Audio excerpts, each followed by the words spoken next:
The Quran says that Muhammad is actually predicted in the previous scriptures, so that as a Jew and Christian who reads the Holy Bible, we should expect to find predictions of the coming of Muhammad, because the Quran tells Muslims that the prophets before Muhammad announced his coming.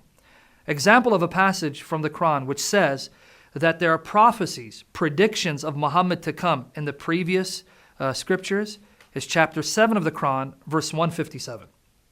Chapter 7, verse 157, again addressing Muhammad's contemporaries, addressing the Jews and Christians of Muhammad's time.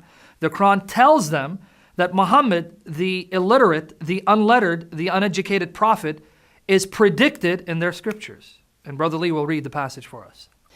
Those who follow the messenger, the prophet of the common folk, whom they find written down with them in the Torah and the gospel, bidding them to honor and forbidding them dishonor, making lawful for them good things and making unlawful for them corrupt things, and relieving them of their loads and the fetters that were upon them. Those who believe in him and succor him and help him and follow the light that has been sent down with him, they are the prosperers. So note that this passage says that this unlettered prophet, this unlettered apostle, someone who's not received any formal education, is mentioned in the Torah and the gospel that is with them. So when Muslims read this passage and they're told by the author of the Quran that they're predictions of Muhammad, that causes them to turn to our scriptures and find such predictions. But for now, I'd like to also mention another passage of the Quran where Jesus himself is said to have announced the coming of Muhammad. In fact, what's interesting about this passage is that the gospel, the good news according to the Quran, is that Jesus announced the coming of Muhammad. Now let me repeat that again so that the Christians can see that significance.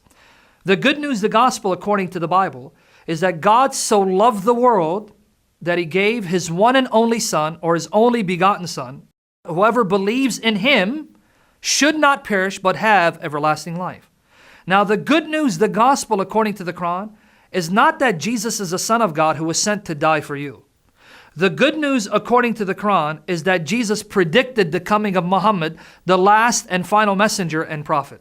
This is found in chapter 61, verse 6 of the Quran. And when Jesus, son of Mary, said, "Children of Israel, I am indeed the messenger of God to you, confirming the Torah that is before me, and giving good tidings of a messenger who shall come after me, whose name shall be Ahmed."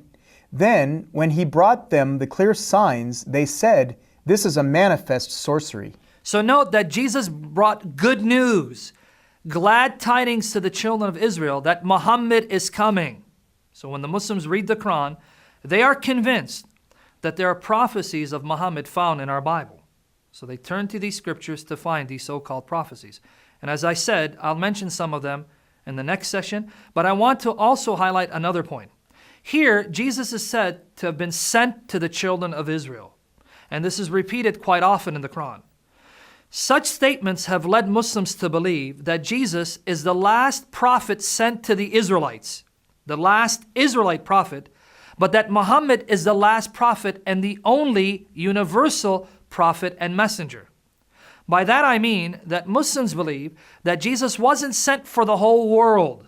He was only sent to the children of Israel, and he was the last prophet and messenger sent to the children of Israel.